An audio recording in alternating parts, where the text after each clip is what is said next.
بسم الله الرحمن الرحيم الحمد لله رب العالمين الرحمن الرحيم مالك يوم الدين إياك نعبد وإياك نستعين اهدنا الصراط المستقيم صراط الذين أنعمت عليهم غير المغضوب عليهم ولا الضالين آمين. Bismillah. So thank you all for joining us for Khalifa Conversations. My name is Corey Majid, and I'm the founder of Green Ramadan.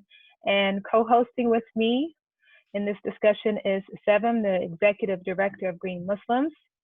As we're settling in, I was going to ask everyone to mute themselves if you're not, unless you're contributing to the conversation, and this is a conversation, so please contribute.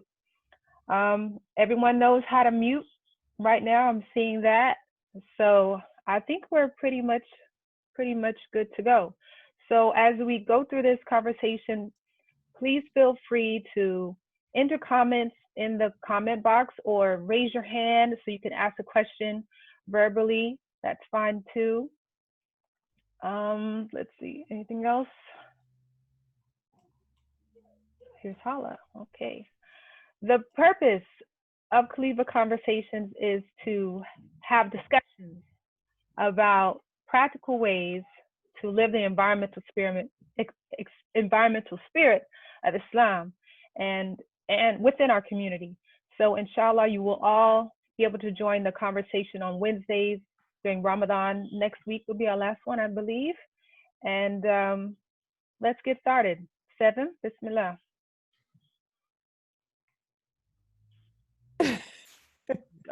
Inshallah, by the end of Ramadan, I will be used to unmuting myself when I need to speak. This whole pandemic has been my first experience with a regular Zoom meeting, so please forgive. Assalamu alaikum, everyone. I wanted to introduce our speaker today.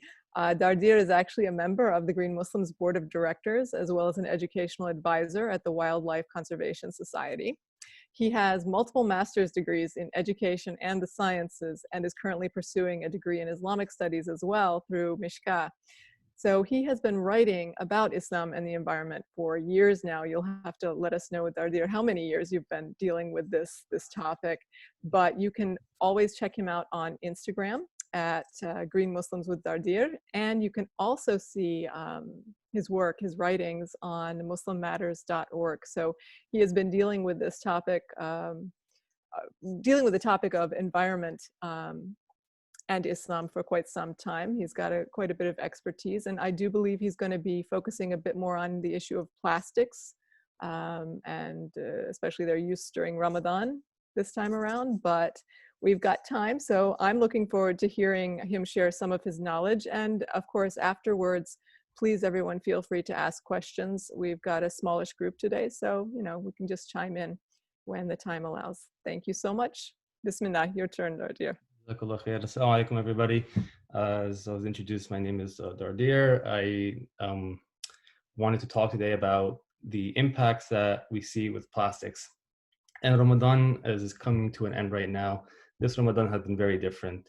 But we tend to look at Ramadan as a month of worship. And truly that is what it is. But it's also a time to let go of some bad habits, maybe pick up some new habits. And one of that is our dependency on plastic. Now, I feel maybe 1,000 years from now, 100 years from now, they would look back and label our era as the plastic age. We had the Bronze Age, the Iron Age. This will be the plastic age. And plastic comes from an organic compound that we all also depend on, which is oil. Actually, fracking is the #1 source for plastic, and they get the pellets, and from that, they make the plastic that we use and kind of rely on. So there's a lot of controversy with plastic and oil, but we want to break it down further and figure out what can we do to change our ways. But first, we have to understand what impacts plastic has. So the oceans, making up around 40% of the oceans right now, are currently covered in plastic, and that's a lot to consider. But if I was to get a water sample from any part of our water system, be it the depth of the Arctic or the Mississippi River, you would find some pollutant in it that is tied into plastic, whether it be the microplastics or other compounds related to it. So before we understand how it impacts life or how it impacts you as a Muslim, we need to understand our role. We are here as successors of the planet. It is a duty upon us to preserve it, to take care of it, and to make sure that it is not abused. Nature has no voice, so it's very easy to take advantage of it. And now with the pandemic happening, we've seen an increase of the reliance on of plastics, be it for PPE, which is very reasonable, understandable, but now everything is being engulfed in this plastic compound. So I just want to remind everyone of the hadith that Abu Zar al-Ghafari, may Allah be pleased with him, reported that the Prophet, peace be upon him, said, removing harmful things from the road is an act of charity. And we see this all the time with garbage that we see in the streets, but we have to expand beyond that meaning of the road into our waterways, our forests, our basic environment. The simple hadith resonates because of its magnitude, of its influence. Removing anything is an act of charity. You don't have to remove anything for someone. Just the mere fact of moving an item out of the road becomes a charity. And it has to do with plastics as well. If I go to any beach and I could tell whenever there's been people there, of all the garbage you leave behind. Some places are worse than others, but if you ever been to, I'm just trying to think, where were we? Mission Beach in California, and it was late at night, but you could tell that there's a lot of people eating a lot of plastic wrapped items because it was all littered on the beach. And that's not okay, because when an animal comes by into, let's say, your yard or onto the beach, you really can't tell except for their footprints. They don't leave trash behind. They don't leave their food behind. They kind of, as they come, they go, and they don't leave that tremendous impact as we do. Imam Bukhari reminds us of the hadith narrated by Abu Huraira that the Prophet said there's reward for service to every living creature. You think of service as, let me take care of them by sheltering them, feeding them, and providing them with water. That's all great. On top of that, making sure their homes are clean so that they can live in is also part of that taking care of every living creature to get the rewards. Another reminder that if we do not do this, these other living creatures that we have, if we don't take care of them, if we keep abusing their homes through pollution and plastic substances, they have a right upon us as well. So in Sayyid Muhammad mentions in his saying, found in Muslim, it is a fact that in the next life, you will render the rights to those to whom you are due. The hornless sheep will receive its right by way of retaliation from the horned sheep that butted it. So basically, this hadith resonates that you can't do harm and not expect to be held accountable for it. Our actions in this modern era echoes around the world by polluting many habitats. How does this relate to what's going on today? Well, if you look at the pandemic that we're experiencing, there's a lot of talking and chatter of conspiracies and theories and going on. But in reality is, if you look at some research papers that were developed from out of, forget which universities, but I have a writing, probably will release it soon. But basically, as we take over other environments, be it through our destructive ways and polluting and so on, we are creating a disruption in the population of certain animals and creating an overspill. So the animals that thrive in our polluting, in our destructive ways, are animals such as rats and bats. And those are number one carriers for diseases that impact humans. They're zootonic diseases. These diseases then overflow and spill into the human population. So unless we fix our ways, unless we develop a more mutual relationship with Earth, we're going to see a lot of these pandemics grow and become more frequent. If you guys remember a few years back, there was MERS. Before that, there was SARS, and it impacted different regions, and nothing at this scale or impacted the whole world. But the idea is, if we keep impacting the environment in this manner, we will see more of these pandemics. So Ramadan is almost over, and there are things that we can do to kind of make it easy for us. First thing in Ramadan that we know we should do is, of course, start off with our intention. And when you enter Ramadan, it is important to make that intention of yours realistic. And it could be finishing the Quran, but you could also add habits that you want to continue after Ramadan. And these intentions should include yourself, your family, and maybe even your community. So I'm sure some of you guys have had iftar at a masjid, and the amount of trash and wasted food is unreal. And they acknowledge this. This is not like a secret or something that is they're oblivious to. The fact that we waste so much food and so much styrofoam, so much plastic is a problem. And there's many things that were mentioned on Green Ramadans and Green Muslims Instagrams and sites talking about ways that you can reduce your plastic intake, and from stuff from reusable utensils to bringing your own food over. Green Muslims kind of coined the term leftar, where you use your leftovers and make sure nothing is wasted. So these are things that we can do, but we want to make sure that it's doable and realistic, because the thing is plastic is not going anywhere for a very long time, and we want to make sure that we leave the bad and take the good. So right now I'm going to mention 5 ways that plastic is harmful and the very little good it does since it is around. So one thing is plastic is ubiquitous. Sorry, it's debris. They're found everywhere from the Arctic to Antarctica. It clogs the streets, drains. If anyone lives in any major city, you will notice the amount of plastic being littered everywhere. Plastic also is one of the main products from fracking I mentioned earlier. So fracking is agreed upon that is harmful for the environment. You need to clear out a lot of land to get fracking done, and pretty much the land after that becomes useless. So fracking, we know, pollutes the water, soil, and air, but the main purpose of fracking, besides getting the fuel, the gases that we need, or that we rely on technically, is used for plastics. Basically, is fossil fuels removed from the shale and other rock formations, and is turned into little resin pellets that is used to manufacture bigger plastics that we are more familiar with, or kind of single-use plastics that we kind of buy that Nestle water bottle, drink it, throw it out, and that's the end, right? So, as we may not know, that plastic manufacturers are dangerous to the environment and to the wildlife, and for us too. The British chemical industry giant, I'm not sure if you guys know of, Ineos, has 75 manufacturing facilities in 22 countries. So this one British company is fracking in 22 countries, one of them being America.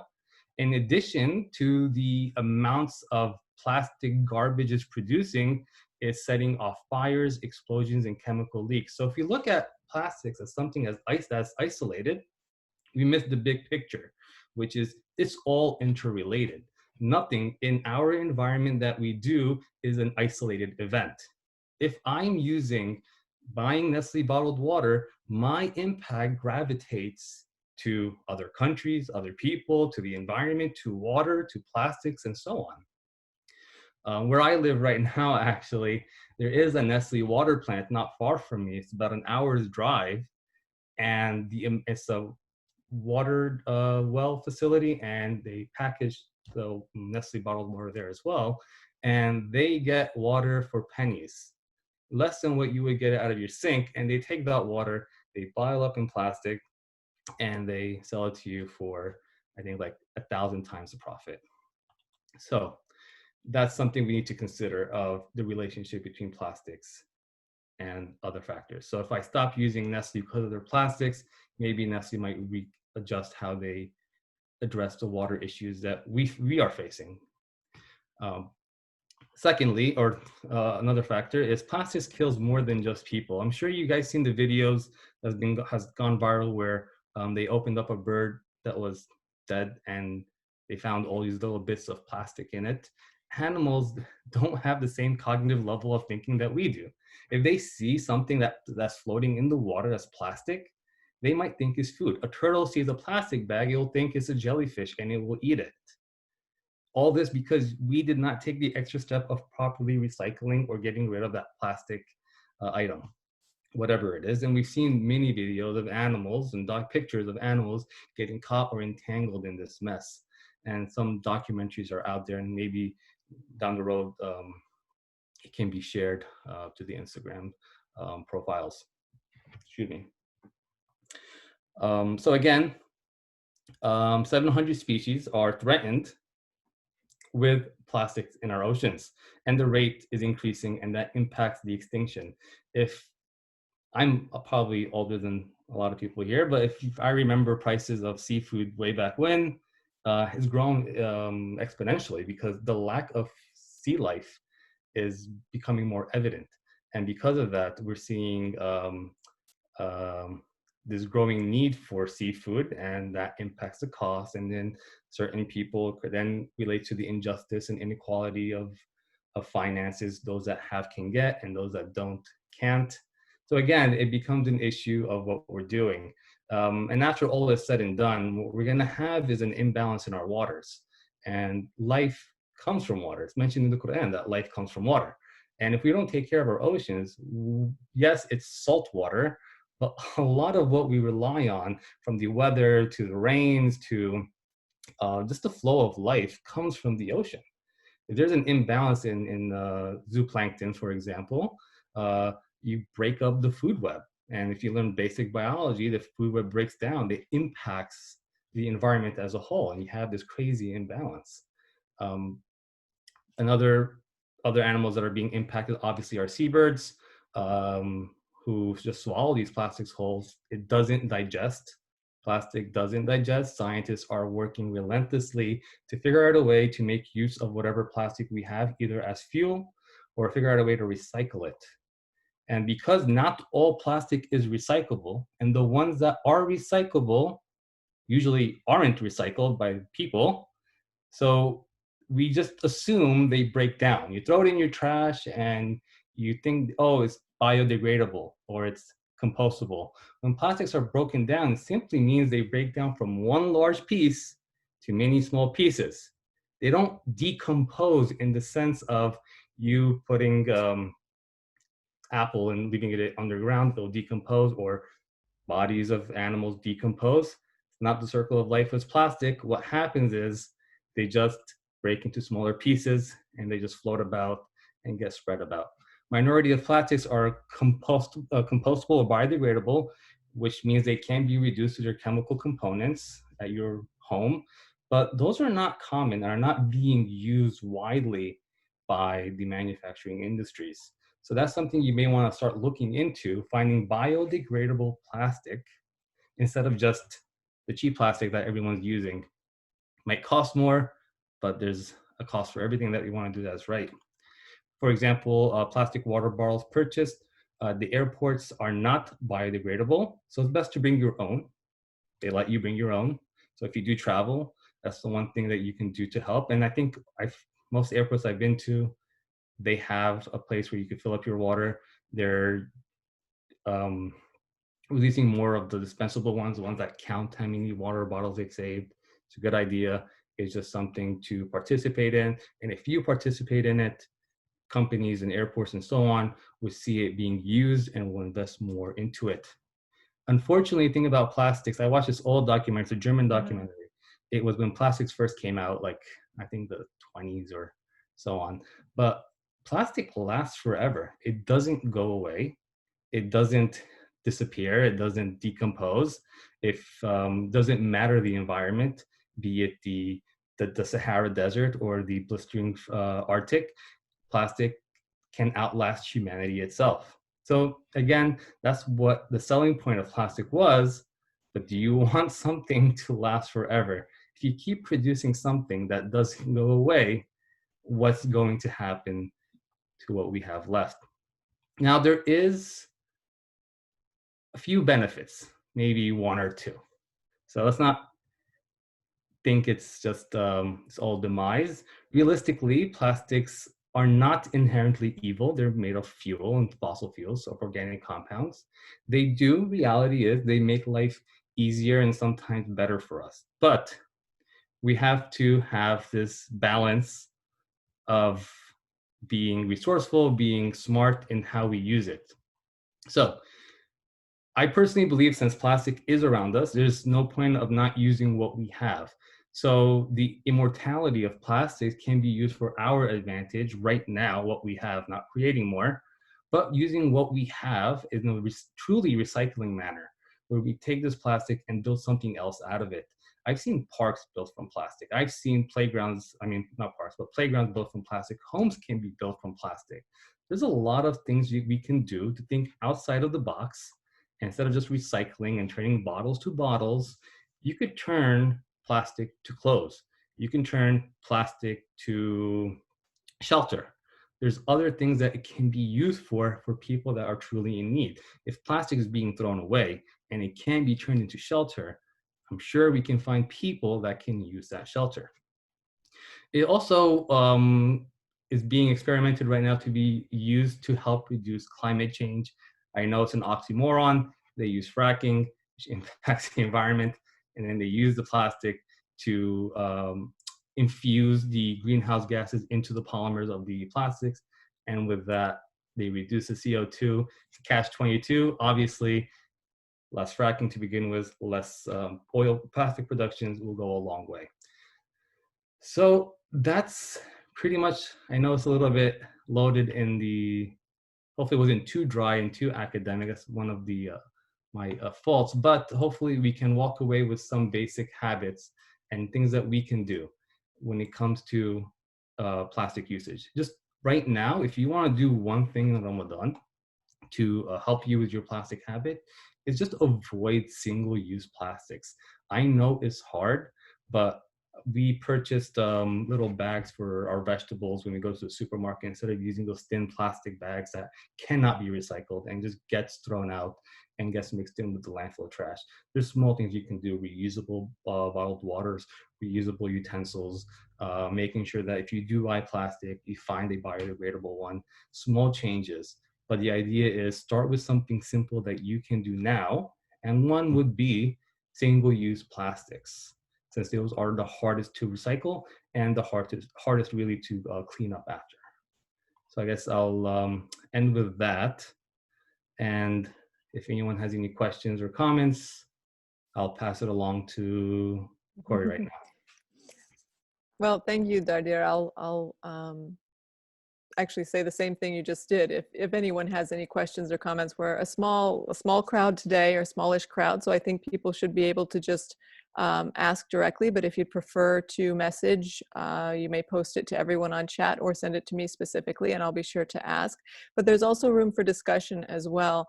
And if I may start, as you're talking, there's one thing that keeps popping up in my mind. I have an incredible distaste for plastics, but I realize how dependent we are upon them. And under the current situation of the pandemic, I've had to really let go of my pickiness and my efforts to recycle every possible thing and get it clean, because there's a chance that it might not even get to recycling, and we need to be safe and clean. And what I know, when I learned what really is happening with plastic recycling locally in the Northern Virginia, Washington, D.C. area, it was very, very depressing. I learned that recycling is really just a business.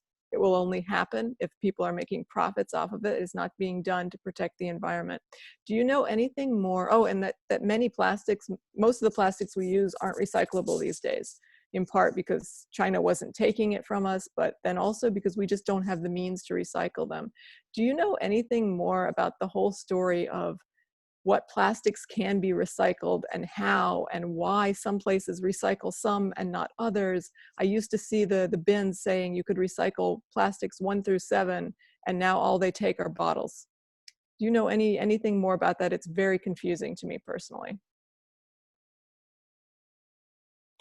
So recycling plastic is very tricky in the States. If you, or anywhere really, if you buy the plastic soda bottle or whatever, and you have the plastic bottle, you have the ring around the cap, and you have the cap itself, those are technically 3 different plastics, and they can't recycle 3 different plastics in the same machine Every plastic has to be sorted and organized with. So yes, it is a lot of work. Sorting through plastic is literally like sorting through garbage. You have to separate every number and make sure that they go together. I worked at many schools in the States and in New Jersey, and they would have recycling bins, but just dump it all together at the end anyway in the dumpster.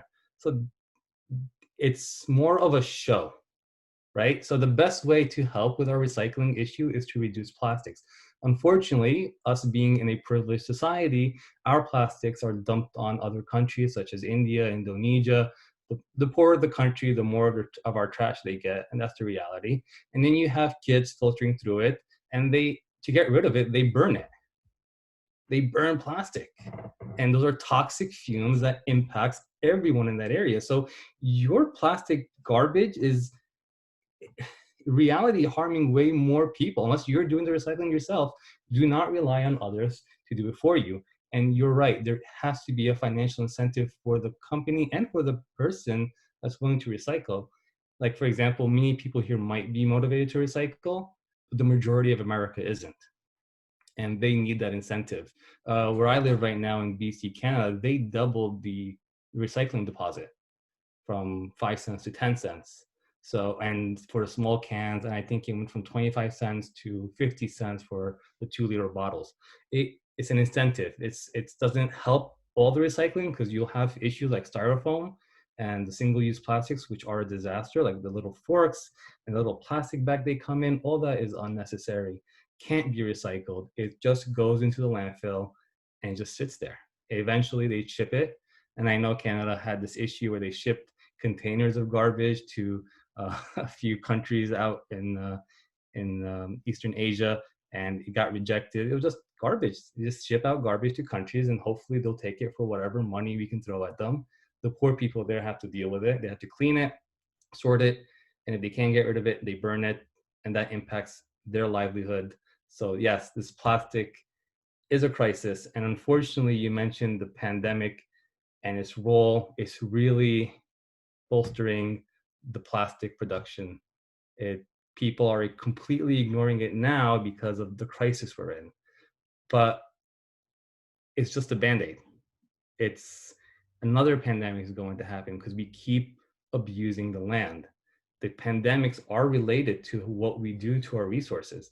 If you're pushing for deforestation, if you're pushing for fracking, if you're pushing for oil drilling, you're impacting that animal's habitat. You mess up with that food web or the food chain, and what happens is you have an abnormal population of critters such as rats and bats. If you actually look at the statistics, their population has grown exponentially every time there's a crisis or if this forest fire has been happening all over and so on. China's not known for taking care of the environment. It's not a coincidence that a place that ravages its environment is one of the biggest exploiters of resources has this disease originated there. It's not a coincidence. They happen. Bats population has grown exponentially in China. And because of that, you have an overspill of this virus. And if you look at it, 60% of our diseases are zootonic. They come from animals. So the question is, what are we doing to combat that? And if all we're doing is creating more of a mess, thinking it's solving our current mess, it becomes a cycle that we never get out of. Allahu Alam. Jazakallah khair, Dardir. Would anyone else like to speak up? Your thoughts, your questions? Do you have any recommendations for how you or your family or your community have cut back on your plastic usage? I know I want to give Corey a chance to speak a bit about her Ramadan recommendations on her website as well, but if anyone else would like to share, please feel free to go ahead and unmute yourself and do so. Hi, my name is Shala. I would like to say that thank you, Dardir, for sorry if I said your name wrong, for the presentation.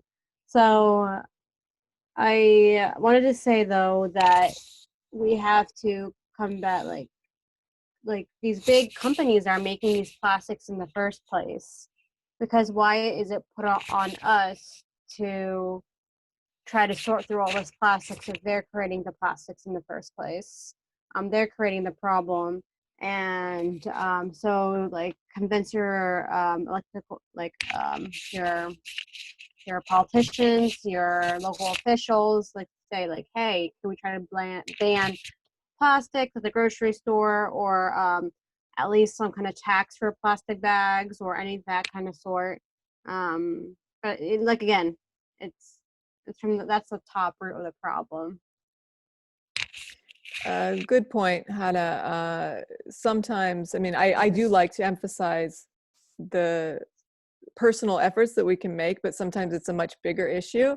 And one option for getting involved in such, having such an influence on the people who are in control is to get involved with other nonprofit organizations that are specifically focused on such efforts. They are making progress. I mean, we've seen some progress here in Virginia.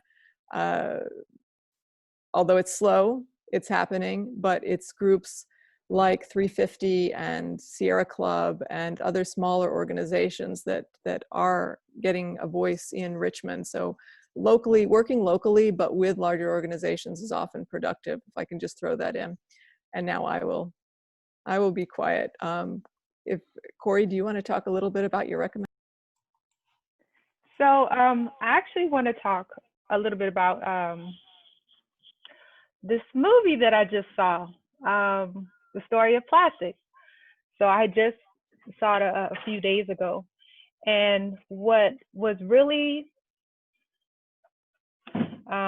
stood out to me is how the problem of plastic is a problem all the way along the plastic chain. So from where the fracking happens, there's fumes and stuff that are carcinogenic fumes that are distributed throughout the neighborhood where the extraction is happening, and children are getting cancer. People, period, are getting cancer, and there's like infertility, skin rashes, all types of stuff happening where this stuff is being extracted, and people's land is being taken. And then that also happens when that oil is transferred, on pipelines. So people's land have been taken just for pipelines. So it's private profit off of people's land, and also sometimes public land. And then these pipelines often have explosions or leaks that hurt people and hurt the environment. So you got that. And then once it gets to a refinery, these refineries have these leakages as well, and fumes coming out of there that hurt people and the environment. So you have that. And then, okay, we go buy our plastic. But not only we're just buying our plastic, we are being marketed plastic.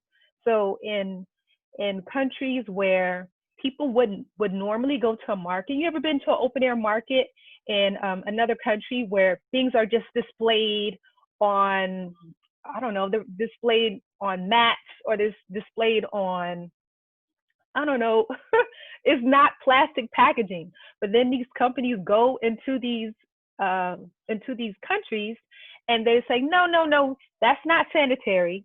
You need everything to be packaged in plastic, so it's sanitary, and it's also convenient. Like you have these little sachets where people can buy, okay, buy this little sachet for your spices, buy this little sachet for your shampoo, buy this little sachet for to wash your clothes. When I was in Senegal and I was just there for a short amount of time and I only had a few clothes to wash, I would go to the store and I would get a little sachet of washing powder so I could wash my clothes, because I wasn't going to be there the whole time. I didn't need a whole container. So I bought a sachet. But this is happening. Everyone is doing this. Everyone's buying sachets. It's being marketed as being convenient and, and easy and just the amount you need. You're not, and in countries where the cost of living is low, but people don't make much, maybe all they can afford at one time is a sachet.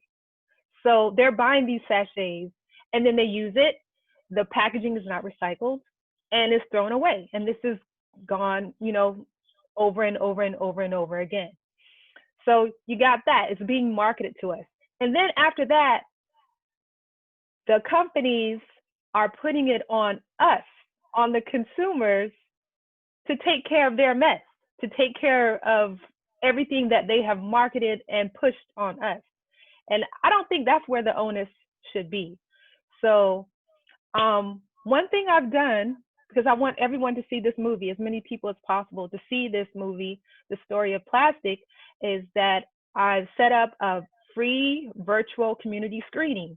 And I'll put the link in the chat where you can see this movie for free. It is available where people, you know, on cable and maybe Disney Plus or some other areas. YouTube, you can buy it, but I want as many people as possible to see this for free. So they realize that the impact of plastic is happening so many places. So many places. And did I talk about the end where after they marketed it to us and after we have used it, we have to recycle it some way, if possible. And so, like Dardir mentioned, that these huge shipping containers of plastic, probably commingled with trash, are shipped to these places, and people are paid pennies to sort through this trash. And I think at one point in the movie, it said there are like 80 different types of plastic. How much can one person sort? And so these people who are looking for any type of job, they're taking these jobs, sorting through mountains and mountains of trash. And it's just horrific. Like if you saw the neighborhood that these people live in because they're sorting through our plastic, you would at least think twice about buying those little sachets or buying plastic in general. So I want people to see this movie. So yeah, that's all I have right now. I think I should be quiet. I don't know if you should be quiet, Corey. I think the voice needs to be heard over and over again. Yes, please, everyone, watch the movie. And then, you know, when we get back to our mosques and Islamic centers, try to spread the word. I mean, both Green Ramadan and Green Muslims do speak about these issues a lot. And I know that there are Muslims who are concerned, but in general, I think it seems too intimidating to make the move away from plastic. And we just need to encourage it little by little, show people that, hey, we can do this. It's going to be all right, because the change has to come. I'm always hoping that there will be some solution found to dealing with the plastic that already exists, to remove it from this earth, but we need to cut back because it pollutes the earth in all stages of its production and disposal. Anybody else like to share some thoughts? Before I forget, I would like to ask anyone if they have any specific recommendations for bringing about changes at an individual level and also at a community level. Our organizations do talk about this, but it can be very frustrating at times as to how slow the changes are occurring. If anyone has any recommendations for encouraging your Muslim communities to move away from plastics, because really locally recycling isn't much of a solution here in Virginia. I think Maryland may be a little bit better off than Virginia, but we really need to make that shift away from it altogether. So please, if you have any suggestions, feel free to share them at this time. I know I've attended some interfaith events where churches and synagogues use only reusable plates, and it seems quite intimidating. Yes, you have to wash them, and they initially cost more money, but I think it pays off in the long run, and I'm wondering what it would take to get into that practice in our Islamic centers. Thoughts, Khada? Yeah. So I think that like reusable plates, it's tough for bigger communities. Like Adams Center is doing a great job with at least compostable. They're not really using plastics for the iftars, and that's a really big step. But imagine washing all those plates right after iftar. Like, who's gonna do that? Honestly, I don't mind, but like, hey Corey, yeah, me and you are gonna be in the kitchen washing dishes. No. I'm not saying I'm gonna wash dishes. No way. But but I'm saying one thing that could be possible. There are community members who are restaurant owners and they have like industrial kitchens. Could we make sure this, the major stuff is off the plates, and then take those, it could be their sadaqah for the month that they take those plates, at the minimum, take the plates to that place and let them go through their washer in one night. That could be their sadaqah for the month of Ramadan. That's one solution. I like that idea, and we should point out there is the recommendation that you definitely offer, Corey, about everybody learning to bring their own dishes and take them home and wash them themselves. That's, I don't know, it makes sense to me. There was a time when I was embarrassed carrying plates with me or leftover containers to restaurants, but I'm not embarrassed anymore. It's more normal. I mean, again, we're talking post-pandemic practices, inshallah, but those little changes that you yourself make will influence your family and your friends and just help make it more normal to reuse instead of disposing or even recycling.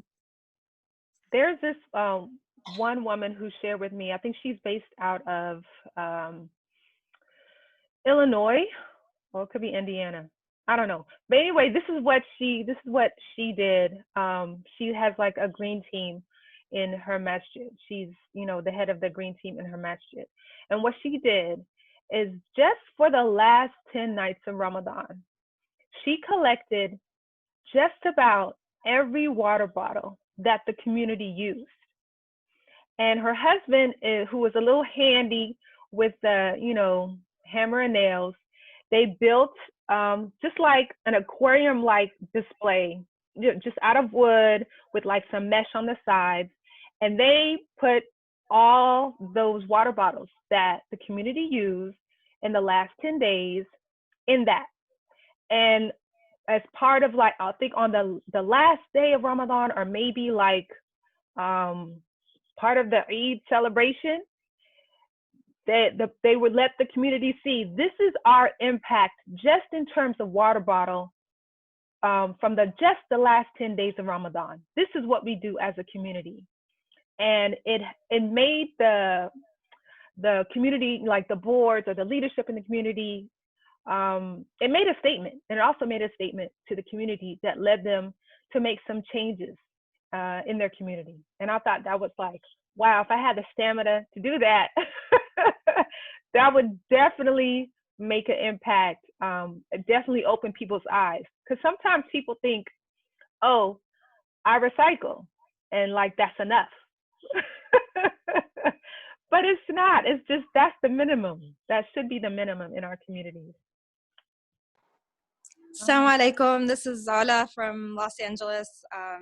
I've joined several of your conversations, and thank you so much. They've all been very informative, and I've had the pleasure of communicating with Sevim as well. And I have a recommendation and I guess a question also. So one thing, I have two little ones, 3.5 and 1.5. Forgive me if you hear them in the background.